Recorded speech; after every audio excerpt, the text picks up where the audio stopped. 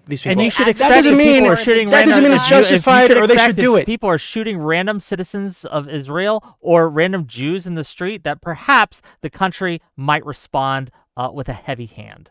Both of these things should be Of course. expected. This but is why it's neither a of bad them thing are to do. good. Neither of them Of are course. things that We're not we saying they're should good. rationalize or try to make reasonable in any way, So shape, or you're just not form. going to understand not what's going on and just be like, reasonable. oh, this is Yeah, you're bad. gonna Oh, you're yeah, like I'm just monsters and understanding. animals This is and like stuff, just but not asking understanding questions. at It's all. bullshit.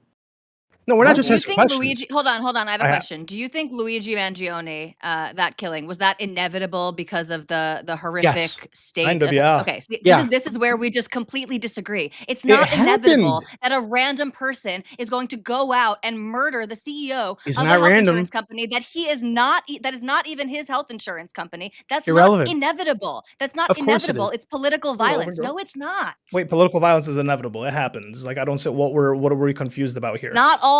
No, it's not. Again, people have agency. It is Yes, not and inevitable. he should have went There's to not a jail, and he didn't one-to-one go to jail, connection Do you and think it what's should the be issue here? expected that if Trump is cracking down on free speech, and maybe if Trump actually goes full fascist, right, starts jailing people for their speech, American citizens for their speech, do you think it might be expected that American citizens from the left or right might try to kill him at some point? I think that should be expected. It doesn't make it good. It doesn't mean it's a good thing to do or to any. It doesn't justifying mean it. any Okay, of this is we're good. we're riding we the should expect line. We're some riding violence. the line of the toss Yeah. here. Let's We bring are- it back there just is- a Okay, just so- a snitch, just a notch. So Okay. I kind of agree with Doobie and social logic here, where on the merits of expectation of probability, there are crazy people that exist. And therefore, when there is some exacerbated situation, you're constantly rolling the dice every single day that crazy person is going to do something crazy. We can agree with that.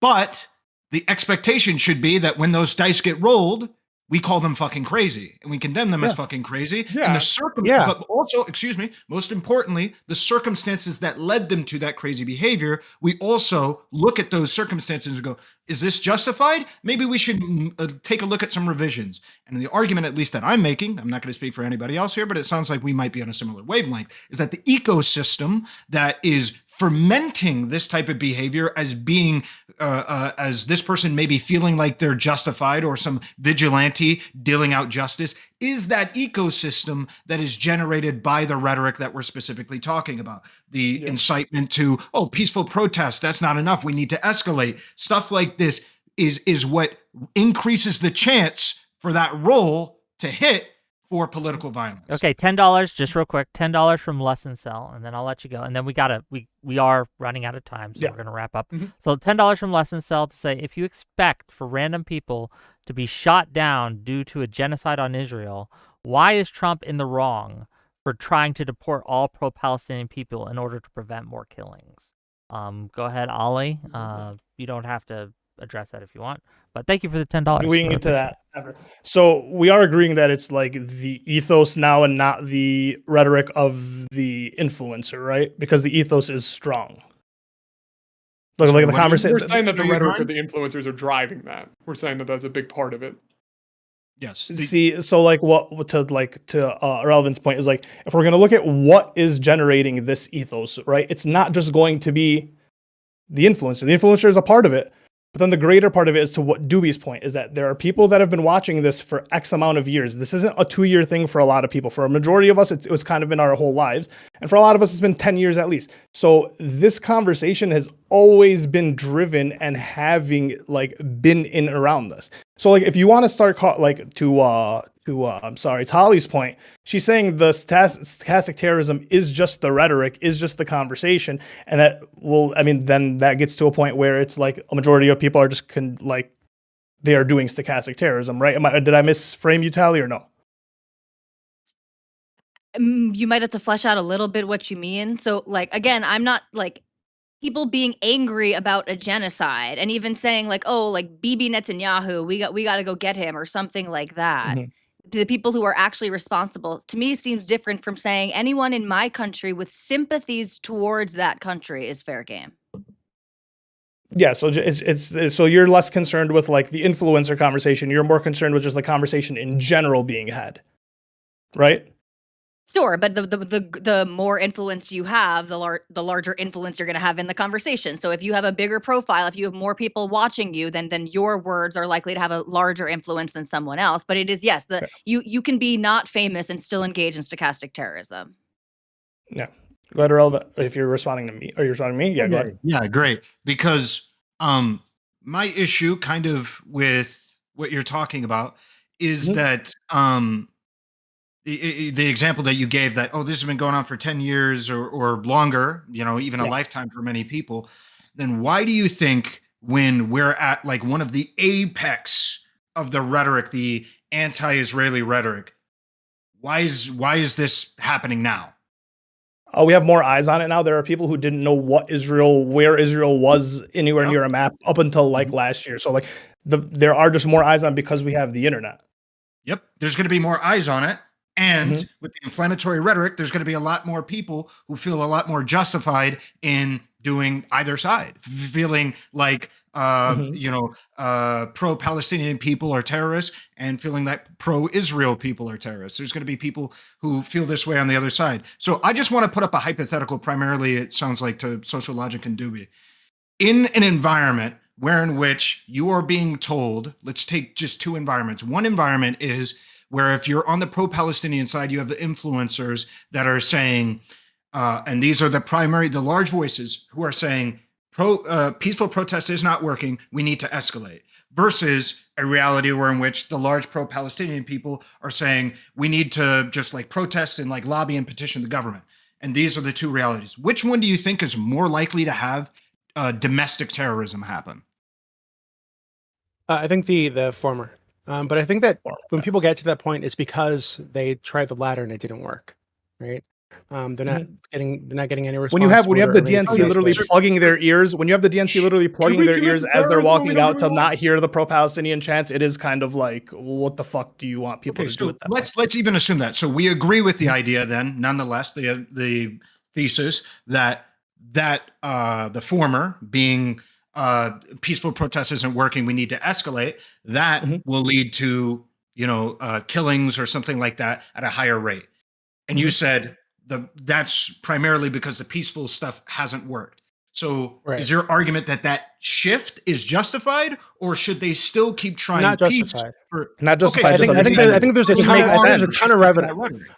I think there's a ton of evidence that violence is actually very counterproductive to a movement, right? I would say in this instance, it's only going to result. So obviously I don't support him doing this. I think it's a really stupid fucking thing to do. Sorry, no, I'm not talking about the specific action. I'm talking about the rhetoric. So if we recognize that the rhetoric is going to lead to more often than not, more often than the peaceful rhetoric, the violent rhetoric is going to lead to more violent actions. Why not try and hold these influencers to the peaceful rhetoric? Because the rhetoric, because the rhetoric even outside of the influencers was they attempted for peace, and like no one got the response that was necessary. They got attacked. So are you okay with the violent rhetoric then? So hold on. So can I respond to that? Yeah. Well, I want to answer my question too, but yes. So I'll answer your question. So no, I'm not okay. I think it's a really bad idea. So let's say tomorrow Hassan said, yeah, go out and fucking break people's windows and shit if they're like Zionists or they're pro-Israel or whatever the fuck. I think it's really fucking stupid. Or try to citizens arrest people who are like Hutch and Destiny and things like that. Yeah, I think all that's really, really, really stupid. Do you think it's stupid or wrong? Like, do you just think it's counterproductive or do you think it's wrong? I have an issue with calling it wrong. Because it really depends on the person. So, for example, I mentioned earlier. So how about the two people who were murdered, who were staffers at the Israeli embassy? I think it's wrong to kill those people for sure, because I don't know anything about them. But if there was somebody who, there are plenty of people in the U.S. who just outright support genocide. Right? So if these people were the ones targeted, I'd have an issue calling it wrong. I don't know how to call that wrong. I think that if you were supporting the deaths of like thousands of people, I find it difficult to think it's a bad thing when somebody lashes out. Where was like this nuance and this calmness, respectfully, like 5 minutes ago though? Because 5 minutes ago you were the one saying that people with an affinity towards Israel are pro-genocide. So now it's like you've come back to earth and said, you just said not in this case it wouldn't be acceptable because you don't know their specific positions, but other people are supporting genocide, and so other people maybe it would be wrong. Or it wouldn't be. I think they're pro-genocide in the same way that people that support Trump, I'd consider them to be like pro-fascist or anti-American. I think that the end result is a thing, but I think that you can be a Trump supporter and actually just disagree with the fact that he's going to crack down on free speech or do things that are anti-American or take away American rights, right? So I don't think that I think the intention matters for sure. So if they are supporting Israel, and your mic's not working. Yeah, your mic's not working. Yeah, I your can't hear you. mic's not working.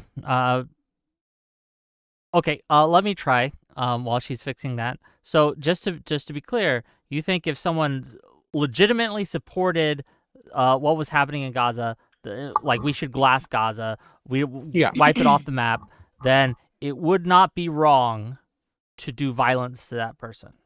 If that person is taking the extra step to actually like directly fund that or advocate for They or go into the donated. government, They donated a few, like $20 to Oh Israel. man, you cut him off when he said advocate. Or advocate. Or just went on. Yeah. If they went online and yeah, fired if up they're their going stream online, and yeah, if said, they're going I want online, to firing glass stream Gaza, saying, hey, you genocide think is it's fucking people. You think it's not wrong to do violence to them? I find it very difficult to say that it would be a bad thing if somebody like attacked them physically.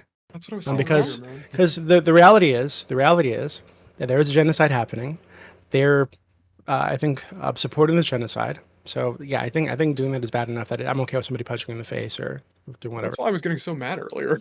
Like, I think that's insane. Like, Why? Wait, do you see that as a call? Why? Do you see So that hold as a on. So call if to this violence? genocide, hold on. But if this, I think it's because it's like far away, right? So if this were happening down the street, and you had a guy sitting right there cheering it on, I don't think you would disagree if somebody said if somebody well, went you over there just and said like punched if him in some the face. guy like went on the internet, you think like they should be like fucking. You don't think it'd be wrong? Is if they it got the distance that killed? makes it okay? So No, I'm again, if saying this that, were like if down the this- street, if somebody hold like on, if this said were down the something I street, they were doing this disagree kind of with, crazy. I don't If believe they're people should ever be killed, even if they just say something I disagree with on the internet. That's like a okay, but if fundamental people are being principle I killed, hold. if that's the reality, right, and civilians are being killed, If babies are they're being burned killing them, alive. then sure, No, fine, no, I listen, guess, listen. But we're Babies are talking being about burned people who are alive advocating right people next door to on the you, internet. and your neighbor's standing out there watching it and cheering it on, and maybe tossing some money to the people doing it. I don't think it would be wrong to punch that guy in the fucking face. Well, you I don't think specifically said the distance. advocacy. Well, hold on. Okay, even cheering it on while babies are being burned alive. I don't think it'd be wrong to punch that guy in the face. I don't think the distance between like your your neighbor's house and Gaza makes that moral equation any different. You can use Asmon for this. So if like Asmongold was saying he wanted to wear a Pokemon gym leader outfit and go watch the deportees, right? Like if someone wanted to punch him in the face, that wouldn't be understandable to you? I mean, I think Like, why that's someone totally would- fucked up, and I understand it. But I also think like, what you want to do? Like, you want to turn a non-violent thing violent? Like, if somebody has a stupid fucking idea, I'm not gonna fucking clock them. Like, that's like. I mean, immature, you that's, may like, not childish. because it isn't like an effect or like maybe you don't get offended, but like you do So, realize we I live mean, in a world I where, do like, want to people I do do want to take offense. reiterate because we do have a do hold react on, to, like, hold these on, types hold of on. We things. do It's have not hold on. good, I'll but, let like, you go. to Sean, understand that we just live real in that quick. world is like smart. Just real quick, because Shenandoah, it's been a while, but and I think Doobie and Tali are here. They may not have known this Oh, before, yeah. right? But I have to remind you that Shenandoah, right, is an ex-child terrorist, right? Like, so Yeah, when he it's talks true, about it's true. violence and things like that, he's an ex-child terrorist, right? He was raised in a Fair. cult, a Maoist cult. So he does have a little bit of a extra, Yeah, I know. maybe, But like views okay, here. so that guy Solwan who was in Sweden, right? The Quran burner. I don't think you should ever. I don't think you should ever be killed for blasphemy. I don't think blasphemy laws should exist. So on and so forth. Right. Right. But like, for me to expect that he's just going to be safe while consistently doing it while antagonizing like some of the crazier, like if you're talking about Islamism and Islamism is bad and these are terrorists and so, and you're going around the streets and you're antagonizing them, I'm not surprised when something happens. I Right? I'm not think going to that's, sit like, here and be like, victim oh blaming, no, man. well, a poor Like, guy. I That makes no genuinely sense. do. Like, Right? I think Sorry? like even if I thought his ideas were despicable, like I think that kind of the line of, oh my god, what should he have expected? He said bad things and horrible shit happened to him. I think that's like kind of a victim blaming statement. That's like sort of been the problem I've had with this whole discussion so far. Is like, Wait. yeah, I don't. And I also don't think that, hey, even if he says insane shit, he should not like have violence done against him. Okay, Like, I should not is one thing, and the expectation of not having it have acted against you is a different thing. If I go to like a fucking bloods ceremony with wearing blue all over me, yes, as a citizen I should be, or as a civilian I should be able. Well, these people shouldn't hurt me, but but they're going to, and it's like it's understand. What does that have? Like, I'm just confused because I feel like we're kind of weaponizing that example to like minimize the badness. Because it's like you're basically saying that, No, oh, this I'm- person acted stupid, and so therefore, like when the shit happened to him, he No, should have it's just, I don't like expected the it. expectation of like pacifism in a world of like crazy people. I'm not a I- pacifist. I know you're just- not. I'm just yeah. saying, like, the expectation that people aren't going to react to their craziness or be offended and react in an outrageous way.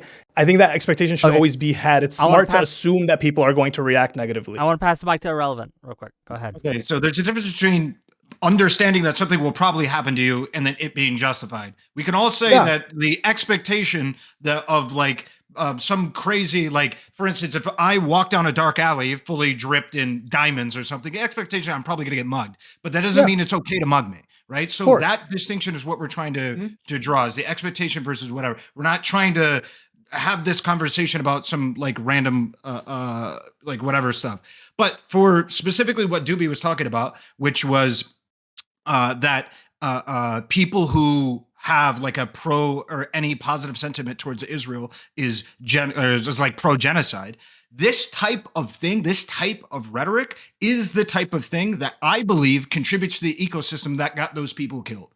Right? Because I don't believe that those people, or sorry, I don't believe that the shooter had reason to believe that those people were like on the ground helping some covert IDF operation. No, they just went to a fucking museum where they thought a lot of people with pro-Israeli sentiment were, and this is being generous to them, pro-Israeli sentiment would be coming out, and then he just shot them. That's what he did. So he had that idea in mind. They probably have pro-Israeli sentiment, so I'm just going to fucking shoot them and kill them.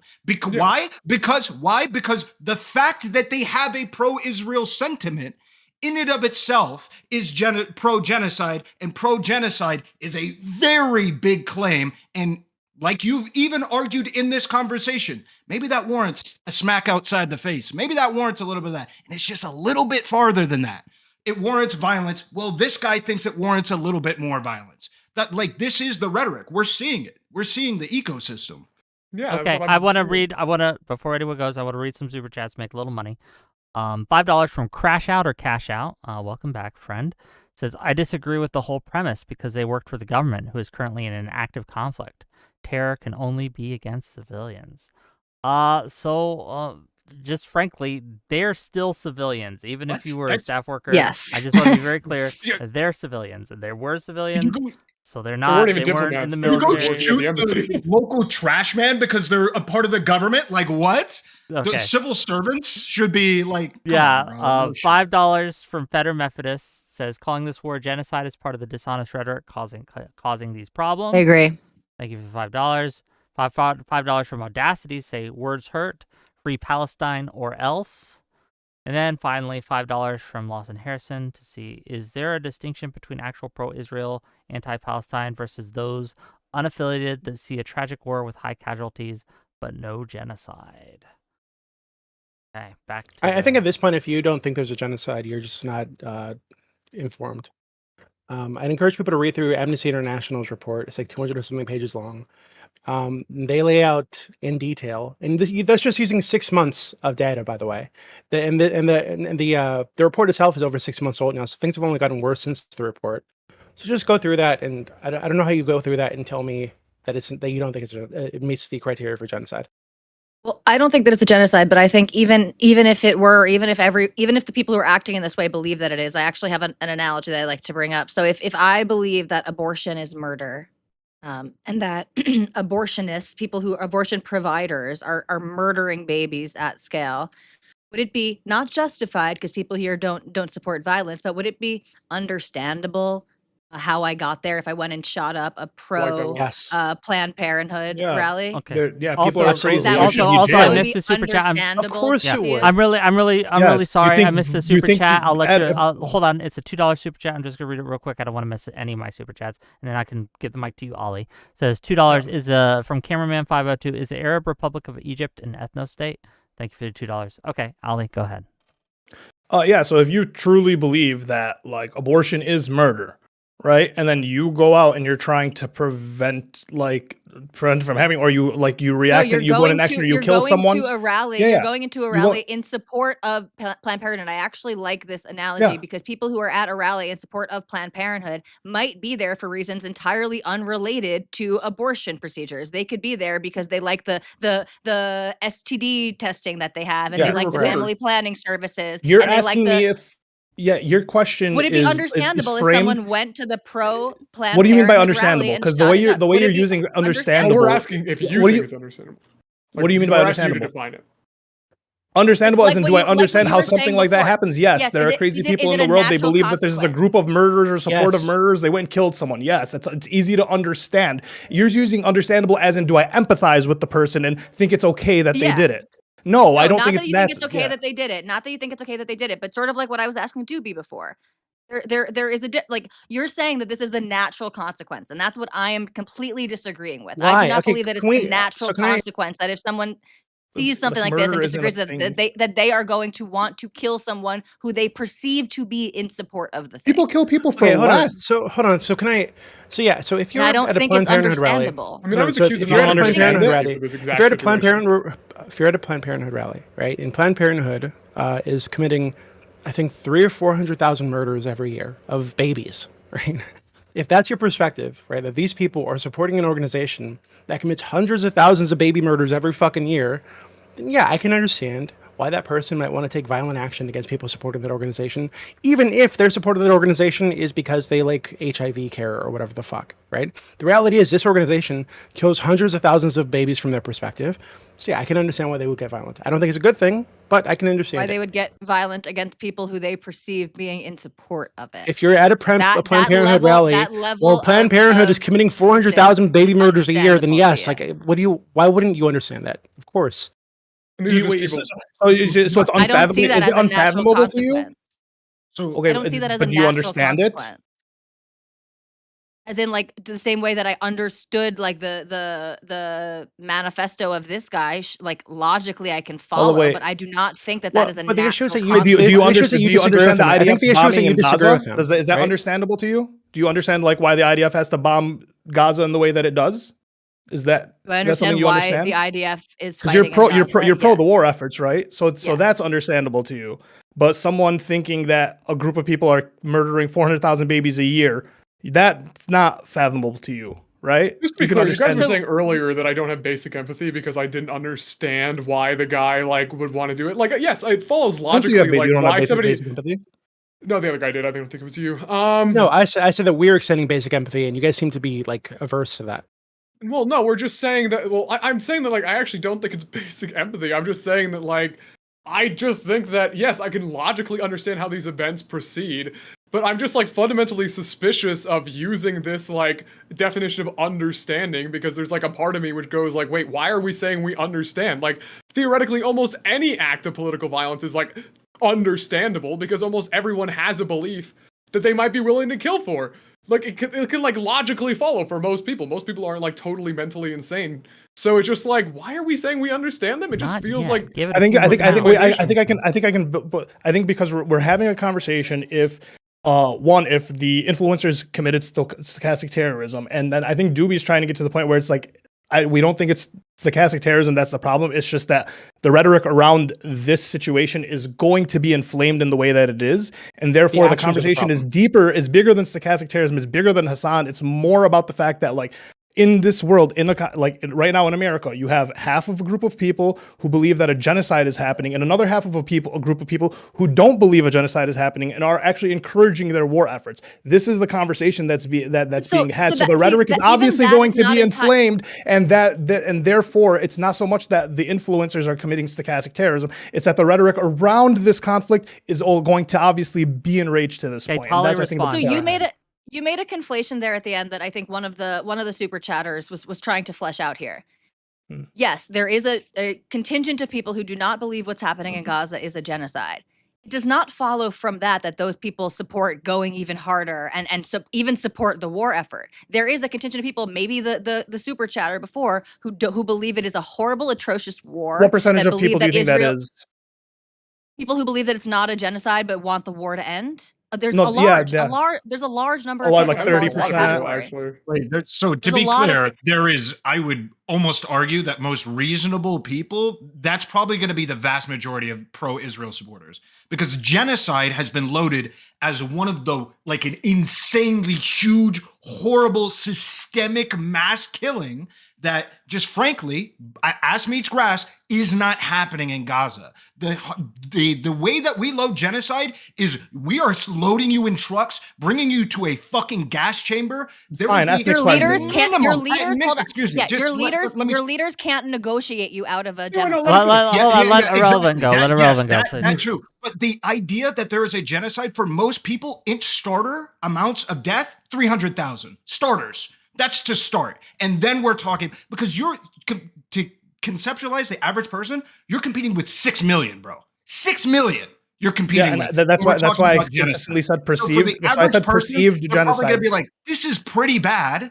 But is it Mhm. genocide? I don't know. But it is bad. Worse than pretty I think a bad. lot of Worse than people are pretty gonna feel bad. that way. Yeah. Yeah, I know, they and could I'm go saying, and even I said further than half of. pretty bad. And I know. still I said not think half it's the genocide. people. Half the people. That's why I said perceived every single time I said genocide. I've said perceived because I understand that the rhetoric is loaded, but this is where they're coming from. They believe a genocide is happening versus another side who does not believe a genocide is happening. And then you have I want to say at least half of that group is in support of the war effort that's happening, right? So to the other side, it's like, oh, you're in support of the genocide.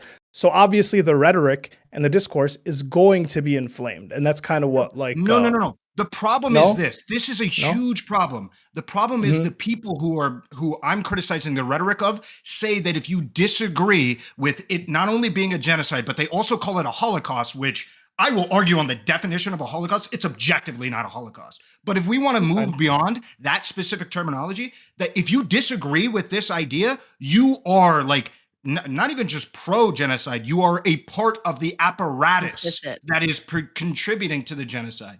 That is the Yes, problem. obviously. It removes the reasonable disagreement that somebody might have. You can't disagree with me that it's a Holocaust. If you do, you're a part of the Holocaust, machine. yeah. And if you're a part of the machine, you need to be, as Doobie put it, smacked. That's the problem. That is the issue. Doobie said it. You are the guy sitting there watching somebody, paying them money, watching them fucking do devious acts. Because if you disagree with me, you want the people. So you want the people I who think you believe a misunderstood me genocide earlier. is happening on their people to change their rhetoric around a situation, but they believe a genocide is happening. Palestinians in Gaza to change their rhetoric. I'm asking No, a nigga in a fucking like the $6 people million here. mansion, bro, in I said fucking they're West people. Hollywood, homie. I said I they're ain't people, so, like- asking some dude panhandling in Gaza. Yeah, I know, The fam. So fuck I like, care so about my that, man? yeah, so like a house I own, and then a house that my family owns. Like I've had houses lost in Lebanon, right? So like once again, when you were hearing this rhetoric around like pro-war efforts in Israel, and you guys don't think it's a genocide, that's fine. But like when my innocent family has houses hit, we're gonna sit here and be like, at minimum ethnic cleansing. And so the people on the other side are supporting this ethnic cleansing. You want the people who feel like an ethnic cleansing is happening to change their rhetoric when they believe a genocide or an ethnic cleansing, or to your point, they believe it's a Holocaust. You may disagree, but that's their belief. They're not going to change their rhetoric, right? Yeah, so I think it makes a lot more sense. Okay, just rather hold than- on. Doobie's going to go next, but $5 from Jake and Bake to say, I guess we didn't genocide the Native Americans by that logic, that it needs to be on an industrial scale. Thank you for the $5. Okay, Doobie, go ahead, please. Yeah, so Ali's point is kind of what I was getting to. But to be clear, I think you misunderstood me earlier. I'm not saying that everybody who supports Israel, right, it needs to be smacked. I'm saying that if somebody is supporting a genocide, if they believe that there's a genocide and they think it's a good thing and they're cheering it on, I think it makes sense to smack that person. I think it's fine. How many people do you anybody think- with pro-Israel sentiment as pro-genocide? Correct. Hold on. Yeah. They're So they pro. get Hold on. No, Your- listen. your You logic misunderstood is me again. one No, plus listen. one Listen. equals What I said is that they're pro-genocide in the same way that somebody who supports Trump is pro-fascism. Right? So they might not think they're contributing to this thing, but they are. That doesn't mean that they are like intentionally supporting fascism or anything like this or a genocide. Right. So, but there are people on the Israeli side or the pro-Israel side who do think there's a genocide, who want a genocide, who want to clear out all these fucking Arabs. Can you name I think actually those like people- any of those people? I actually don't. I actually think the number of people who believe that it's a genocide in Gaza and support said genocide is a vanishingly small number. Unbelievably Of people. No. Okay. Yeah. So yes. so can you actually? Yeah. Fine. It's not small. Can you name one? Can you name one person who says yes, it is a genocide in Gaza, and yes, I support that? Can you name literally one person? yes. Regardless of their so, level So of hold on. influence. So Okay, so who? yes, actually. So there Okay, are who? Okay, I'm gonna get there. So many Israeli politicians say this. In fact, they think Israel's not They going far say that enough. they say that it is a genocide. So they Yes. believe that it They is. believe can you that. show me? Hold on. Can They- you name one we person can who go believes through. that it is Hold on. a Actually, genocide just and look that up. they Look up. support the Hold on. genocide? Look up. Have you seen Louis Theroux's mini documentary called The Settlers recently? That came out recently. No, but I know what you're referencing. Okay, then watch that. You'll find plenty of people genocidal about the fucking Palestinians, right? Who believe that it you can pull up Smotrich's recent. so just You can pull up Smotrich's recent statements, right, where he's explaining, oh yeah, we're going to feed them just a little bit, but we're going to make sure it's a bare minimum. We're going to make their lives hell. So do you We're have gonna push them evidence? out. Do So you these have people, I evidence think that they Smotrich know. believes it's a genocide? I know. I think that they know. I think he knows that it's a genocide. I think he wants to clear these people out. So you're already. And his you're already intention. stretching. His You're already intention. No, stretching. stop. Well, His I think intention. He knows, or I think he believes. You just need to fucking listen to what he says. First of all, you're like, already. hold on, listen to what he says. No, stop. No, No, stop. No, you've already. So can you name before I one could finish person in any fucking America? point. Because right now you're only naming what you consider to be extremist settlers and Israeli politicians. So fine, even though I don't agree that those people believe it is a genocide, they don't believe it is a genocide. That is part of their argument. But let's put those people aside. Can you name a single person in America who A, believes it is a genocide and B, supports the genocide?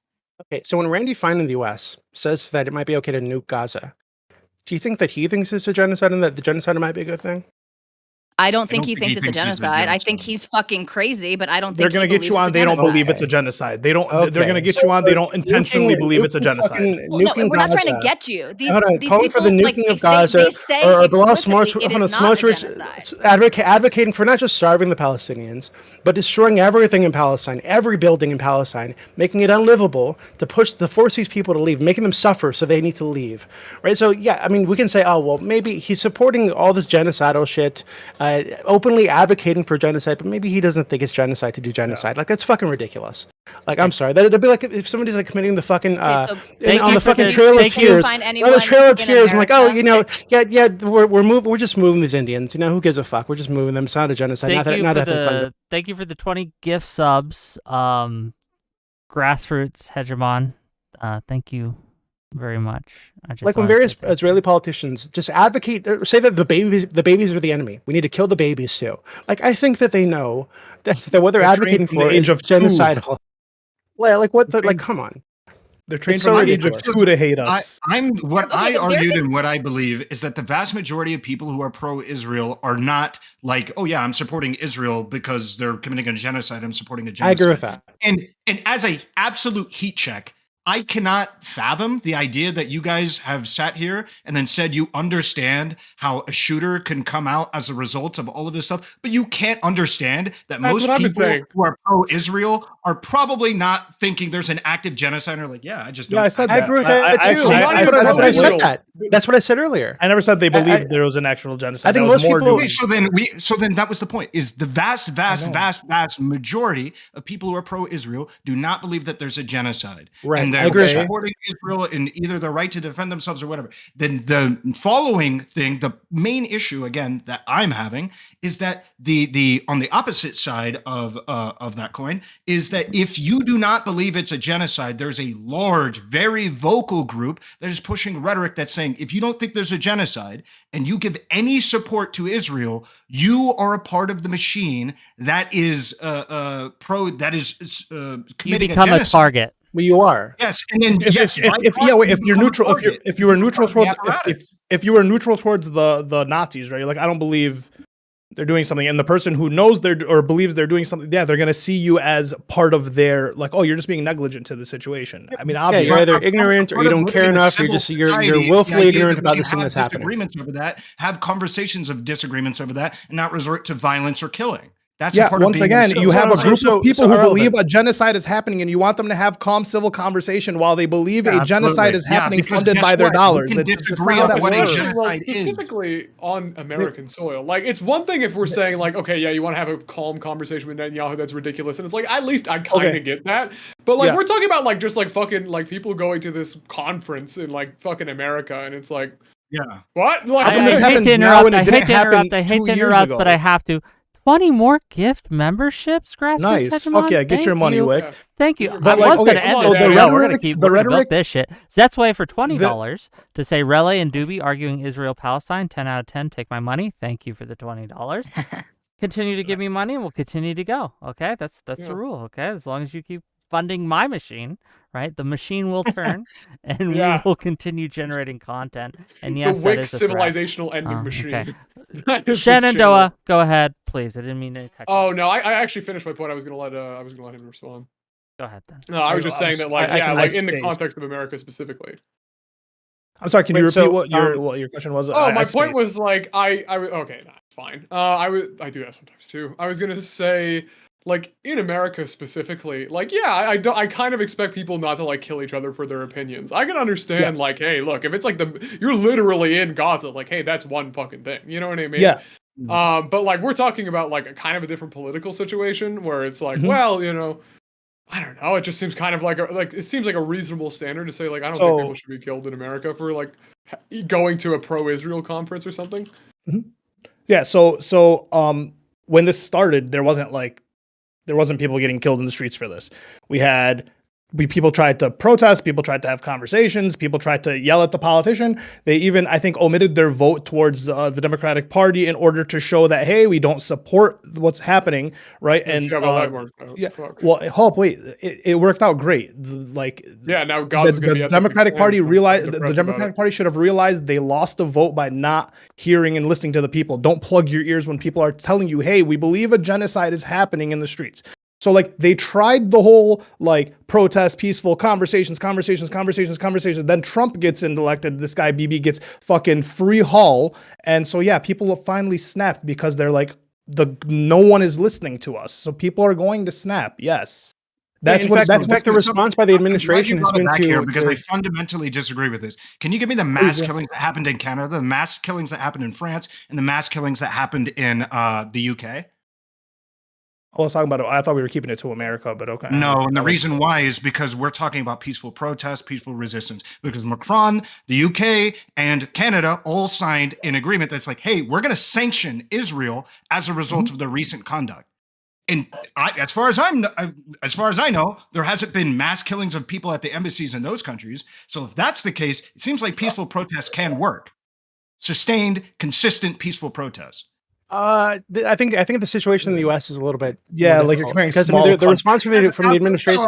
Well, hold on, let me explain. Okay, it could be. I think the Okay, response- $10, and then I'll let Not an Tubi arrogance explain. at all. $10, and I'll let Tubi explain. Crash out or cash out for $10 says the International Court of Justice for the United Nations has already came to the conclusion that serious war crimes have been committed, so the leap is not far to argue genocide. Tubi, go ahead.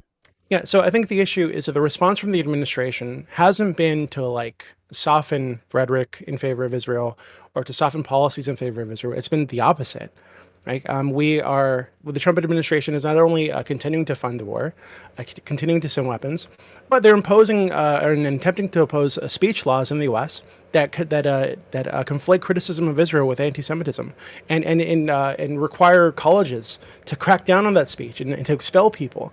They are trying to deport visa holders and green card holders for basic criticism of Israel or support of like a divestment from Israel.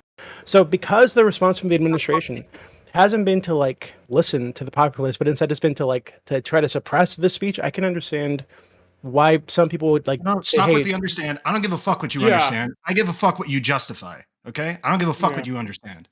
That's Okay, what I'm understand. talking about. I've already said repeatedly. What you understand, but I don't care. think. What we're Okay, talking so I've already said about is repeatedly that. justifiable actions. And the fact of the matter is, we have real world, tangible examples of peaceful protest, of resistance, resulting in strong condemnation and even proposed sanctions on Israel. That can happen Right. in America. And even I still, agree. like, we could talk about Trump specifically not healing to Netanyahu's plan to move all of the Palestinians Gideon down chariots, to yeah. Rafah. He refused to support that plan initially, and his refusal to do that, and even whispers that he was going to recognize a Palestinian state. So this idea that Trump is totally immune to any kind of political pressure or resistance or anything like that, this is just laughable. And again, especially when we have peaceful demonstrations, peaceful protests happening in other countries, it's just laughable. The idea. This killing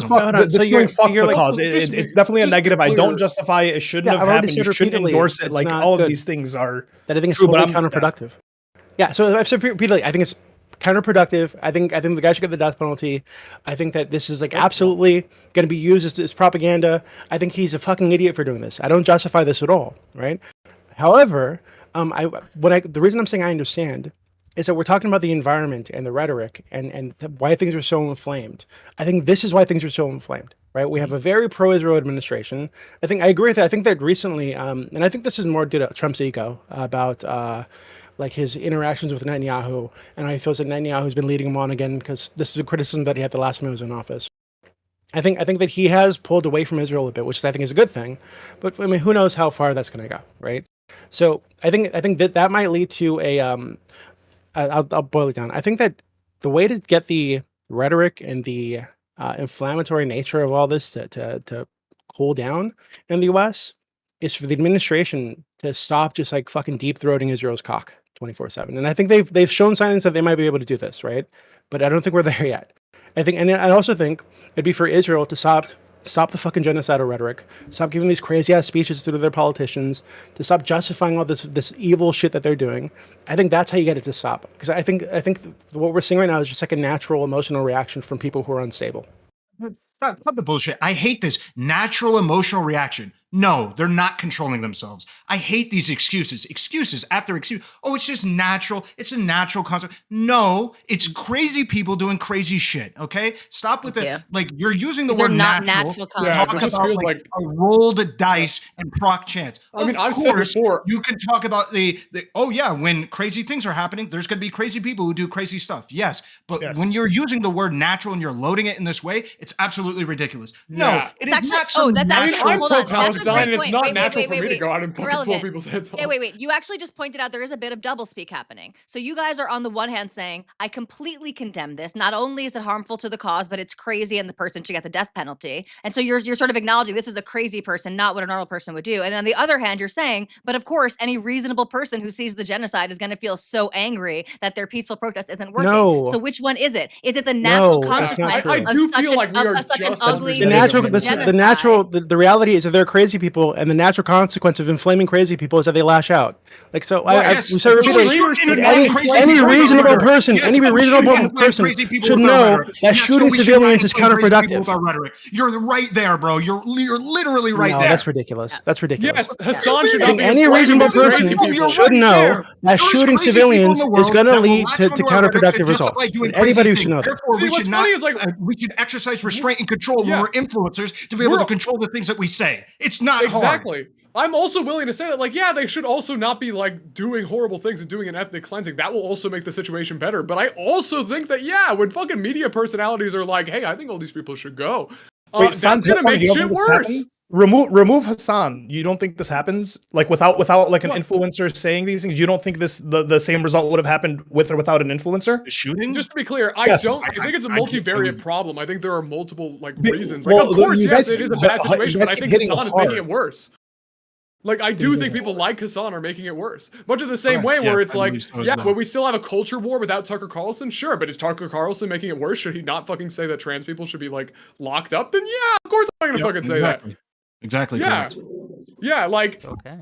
I think he's making it worse. Like, and the question was stochastic terrorism, and that's like my fucking answer. Okay. Like, you guys are just acting. You guys are the ones with the monocausal. They're making it reasoning for why it's kosher. They're happening. making it kosher and intellectualizing it. Kosher. I love the use of that term in this context. $10 from Lawson. That was Harrison. a very good Jewism. Yes. I keep it halal always. Okay. $10 from Lawson Harrison to say, seems like examining the fact of the genocidal matter is pretty key here. Unfortunately, even after Finkelstein embarrassed himself, he was still touted as an academic victor. So maybe we're just effed. Thank you for that. I think Lawson needs to stop watching Destiny and just read the fucking Amnesty International report. Like, please.